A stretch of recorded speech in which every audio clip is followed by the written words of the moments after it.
Hello and welcome to today's reading of The Path as Shown by Sage Agastya, translation of the sacred discourses of Agasthiyar Vazhipaadu. Last week, we talked about how to be around people who are on their deathbed. Today, we will talk about sudden death. And if we have time, or over the coming weeks, we will discuss what happens at the time of death and after. And finally, the most important topic of how to end this cycle of birth and death. So we'll try to cover all these in the next few weeks, and it will be slow, but we will take one little aspect of death at a time and talk about it. So, Sister Simati, would you like to start? Yeah. Anuradha poses a question. Are victims of accidents or murders born again to complete their life cycle? So Sage Agastya replies, you see, age is determined long before one is born. If a person lives and dies by natural causes, the specified time span is reached and completed normally. Contrary to the belief that a person's lifespan is determined by destiny, it is possible that a human being can terminate his life before completing the specified term, either through his own hand or owing to the wickedness of others. I will give you a hypothetical example. Suppose a person wants to kill all the children born on a particular day. Theoretically, it is possible for that person to terminate the life of several children in a single day. Therefore, destiny can be circumvented by a human being. However, a person who interferes with the work of destiny will incur the karma connected with such an act. Beautiful. Appa, as usual, gives such self explanatory discourses, but we will talk about it. He says, age is determined long before one is born. And that is what we all, constantly talk about destiny, fate. Oh, it was his time. But Appa also explains the nuances. Nothing is black and white. So here he's saying if a person lives and dies by natural causes, which is old age and disease, the specified time span is reached and completed normally. So, in olden days, if you see, when life was much simpler, many people died during sleep. Now, that is one of the most beautiful ways to die. Just, especially if you're not spiritual inclined or you're not advanced in spirituality, for a normal human being, the best way to die is to die in sleep because, the process is done, is over. But of late, most of us go through the process of disease before we die. Something or the other breaks down. As soon as we cross 50, we have diabetes or any other illness that keeps us, breaks our body down, and eventually we die. So he says, if you go through the process and if you're supposed to live this long based on what was decided before you came, then the life cycle or the lifespan is completed correctly. However, and this is where we talk about destiny. See, we always say, hey, this is my fate, this is destiny. But remember, the human has the power to circumvent destiny, to change destiny, because we have something called the will. And the will plays a very important part in anything we do. That's why human beings incur karma because we willfully do something. Animals don't. They're just instinctive, but we are more willful. We have an intention. Even in normal modern terminology, they say premeditated murder is worse than manslaughter. Manslaughter is unintentional, but like causing an accident. But premeditated murder is when somebody says, "Oh, I'm going to kill that person," and they plan and they do it. So that carries a longer life sentence. So also in our karmic life. So, Appa says, contrary to the belief that a person's lifespan is determined by destiny, it is possible that a human being can terminate his life before completing the specified time, either through his own hand or owing to the wickedness of others. There are two things here. He's talking about suicide, or murder. So we do see a lot of instances where people commit suicide. And then there are a lot of instances, especially in the modern age, where murder happens because somebody gets angry, the anger has been built up, and then they just act out after all that pent up energy of anger is there. They direct it towards somebody and they even kill them. And children are, especially in places in the western countries, you have a lot of infant deaths. Children are killed by parents who are not prepared emotionally, mentally, socially, psychologically to bring a child into the world and rear the child. In India, we have the same problem, but it's more towards female infanticide. It is because of the social norms that a lot of female children are being killed in India. So both are murders when somebody kills somebody willfully and when somebody commits suicide. Now, why are these two things bad? We'll understand that as we read the next few paragraphs. So Appa says if somebody wants to kill, and he's taking the example of one of the Puranas where Kamsa wanted to kill all the children born on a particular day because there was a prediction that a child would be born on a particular day to kill him. So it is possible. Even in Christianity, we have a story where the pharaoh kills all the boy children or the firstborn on a particular day because of a prediction.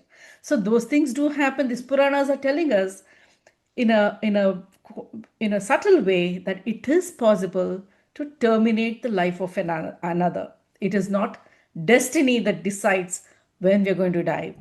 There is a decision we make before we assume birth, that okay, I want to live this long and in this kind of circumstances to undergo all this karma and get rid of it and die.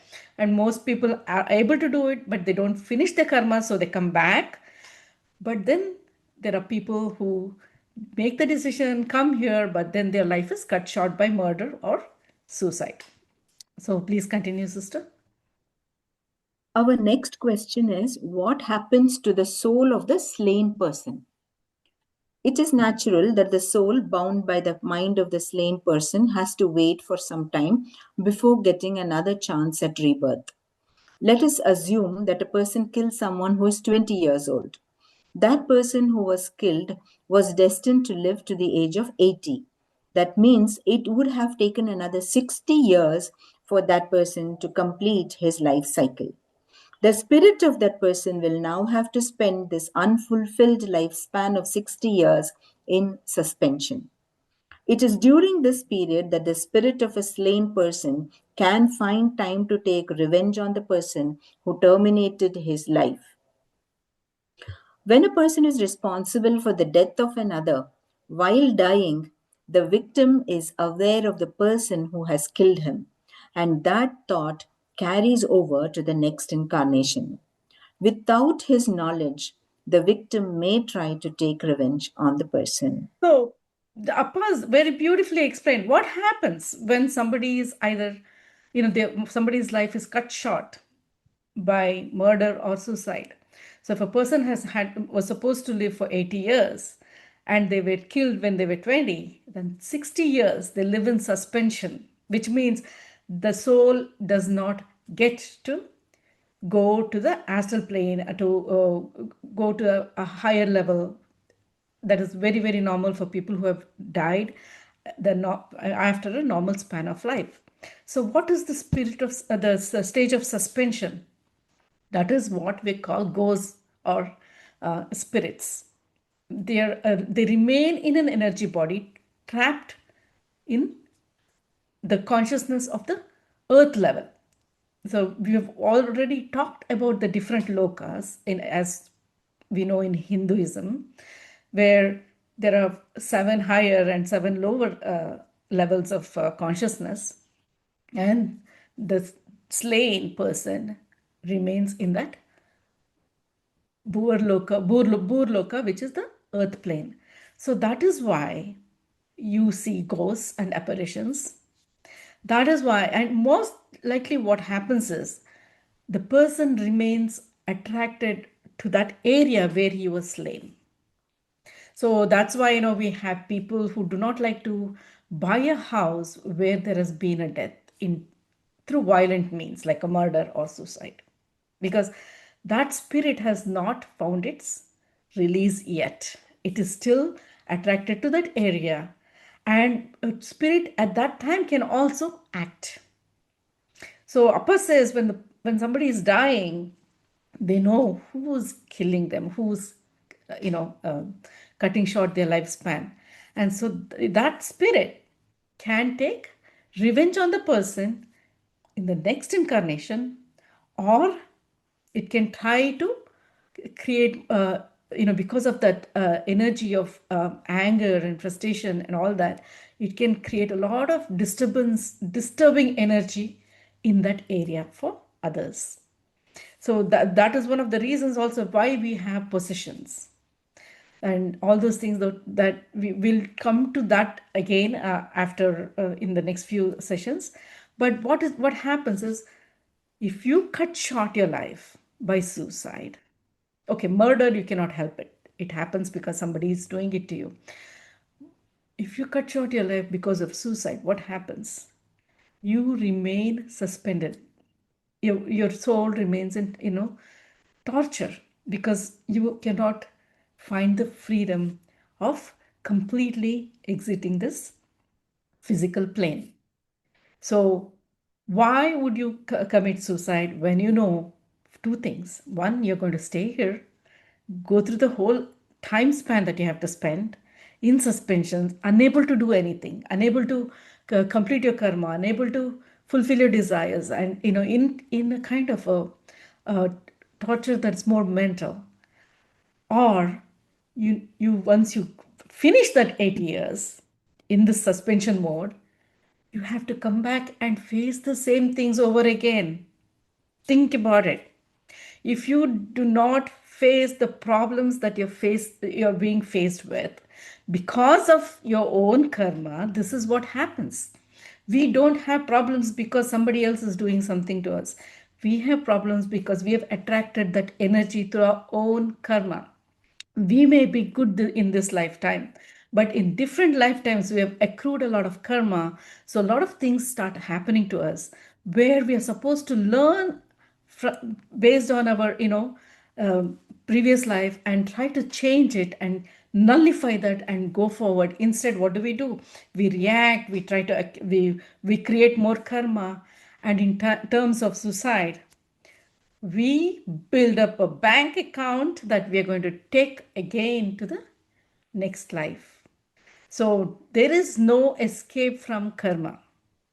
We have to understand the lessons that we have come here for. So if you know this, then know that staying and finishing what you need to do is better than trying to commit suicide, because you're not escaping. Death at that time is not giving you freedom from your karma. It's only going to bring the whole credit back for you to, debit in the next life, along with the more karma and the torture you're going to go through in the period of suspension. That's why stay. Nothing is so bad that you have to commit suicide, that you want to end this life, because you are here to learn something. So, as spiritual aspirants, we can begin to see why we are here. What is this particular pain telling me to do or experience and learn? If we don't learn our lessons now, we have to come back and do it all over again. And that's why we keep coming back, rebirth, and we come back and go through all these things over and over again until we begin to disassociate from attachment, desires, anger, revenge, all these things. So Appa says, if a person who has been slain remembers, he will try to take revenge on the other person the next lifetime. So what happens then? We will go to it in a short while. Go ahead, Sister Sumati. Gives another example. Take another example. A person kills a sacred animal like a cow. Such a person has to go through suffering owing to diseases in the next life. These are what we call Nagadosha, Sarpadosha, or Stri dosha, limiting factors or those that cause problems. These manifest as suffering. Very important here. In Hinduism, we say, oh, this person has Nagadosha, this person has Sarpadosha, this person has Tridosha. What are these? Nagadosha is not as popularly understood, created because you've killed a snake. If you read what happens in terms of in the discourses where Appa says a karma does not mean if you commit a sin here does not mean that what you experience is directly related to that. So if you beat somebody, it's not that you're going to be beaten by the same person or somebody else in the next birth. It's going to be relevant. You cannot pinpoint what exactly is causing you this particular pain in this life. So you cannot equate the sin to the resulting karma is an important lesson here. So Appa says when you kill a sacred animal like a cow, you go through diseases or other suffering over the next few births. So there was a question by Sister Sneha in the chat saying, what happens if you eat meat? The same thing. It is not conducive for spiritual aspirants to eat meat. I'm not going to say people who are ordinary and are eating meat, I'm not going to tell them anything because, they are not aware yet about what happens when an animal is killed. When an animal is killed for consumption or for sport, it feels pain. So, in a very physical level, that pain is translated into that body.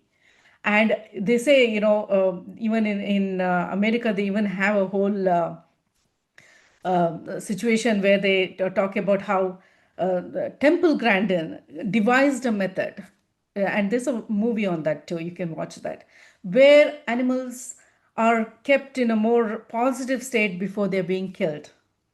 But no matter what you do, and they do that because they say, okay, certain chemicals are released when a cow is slaughtered without going through the positive phase and when it is suffering in pain. And then that is going to affect the quality of the meat. And they're talking more in the physical sense. But we know in karmic level, you are ingesting the pain of the animal. So don't go into details about how is cooking going to kill, cause a lot of karma for you, because think about this.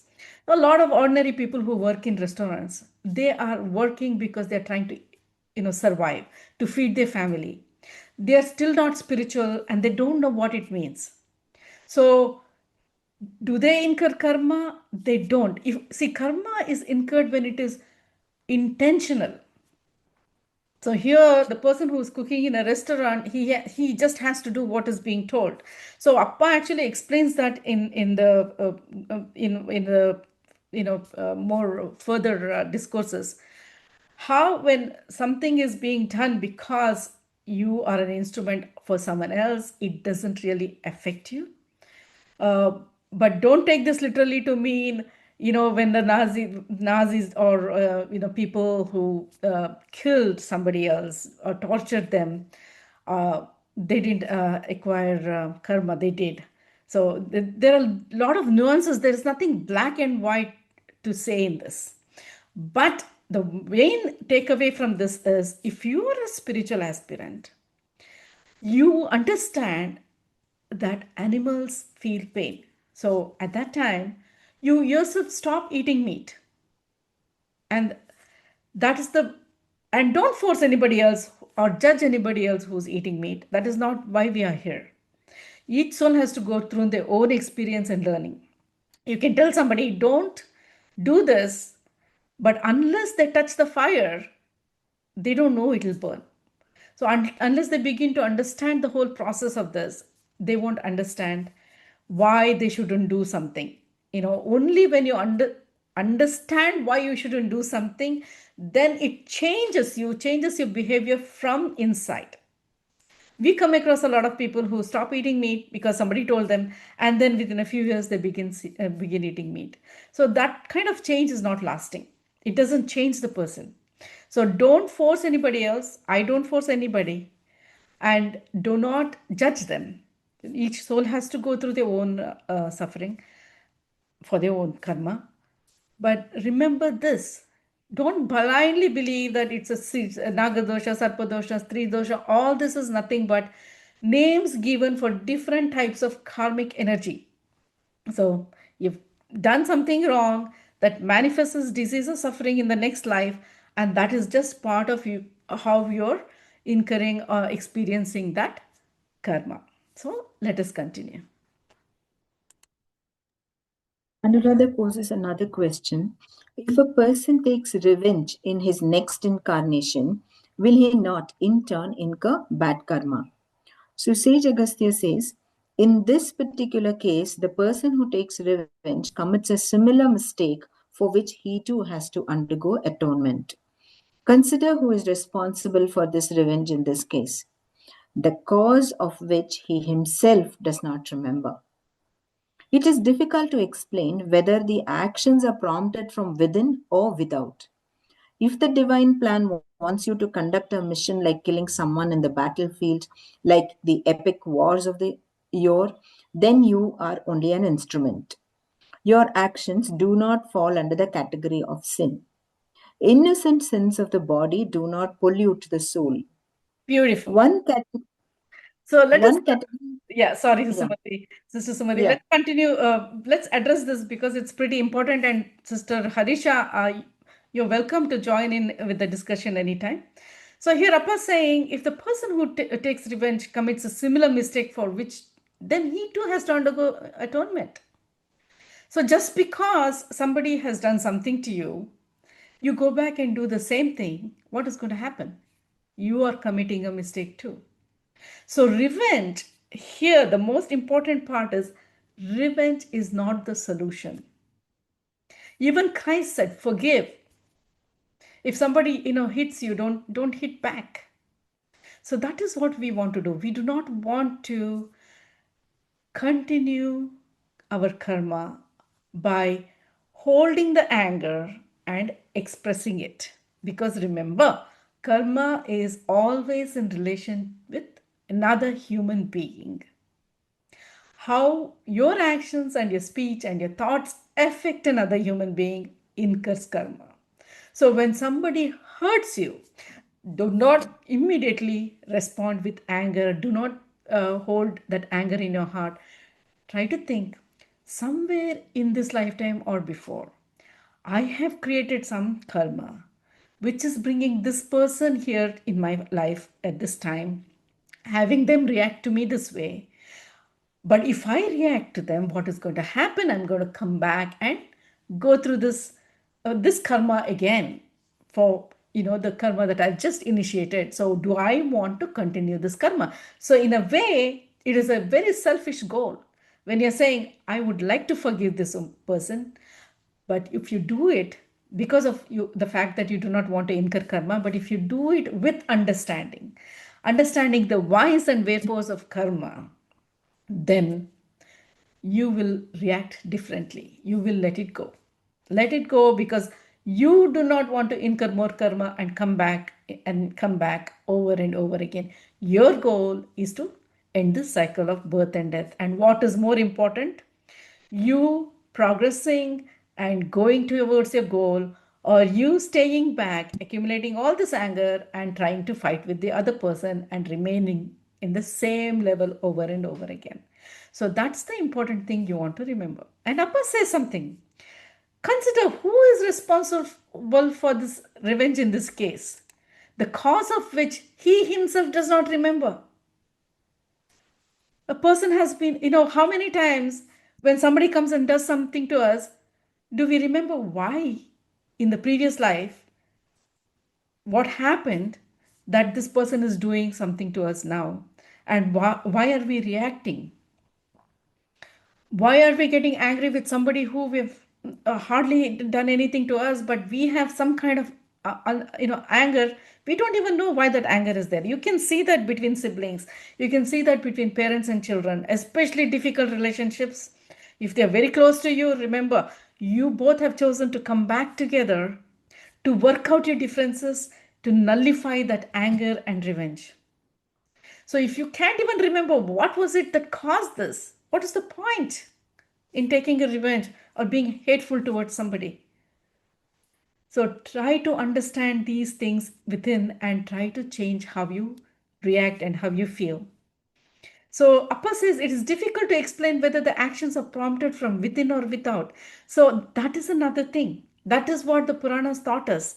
Arjuna was told by Krishna, you are not the one who's killing. I am the one who's killing. Because I am making you do what you need to do. Because Arjuna was just an instrument. He was not killing somebody. In fact, before the Kurukshetra war, he put his weapons down and he said, I don't want to fight. These are my people. But what happened? Krishna gave him the Bhagavad Gita. He explained to him what karma is, what creation is, and what he is. He is but a soul. And he's just undertaking his duty. So also every soldier who is in the wars. 99% of them are there because it is just another a way of livelihood for them. It is something that they think because they want to be patriotic, which is a very good thing, and they will not incur karma because they are being directed to be part of an army. They're not doing it because they're individually angry with the person they're killing. They don't even know who the person is. A pilot who is bombing the whole city, he's just carrying out his orders. So there is no black and white. It is hard for us to understand this. We get angry. I'll tell you a quick example. In America, I think I've already talked about it, but let me say it again.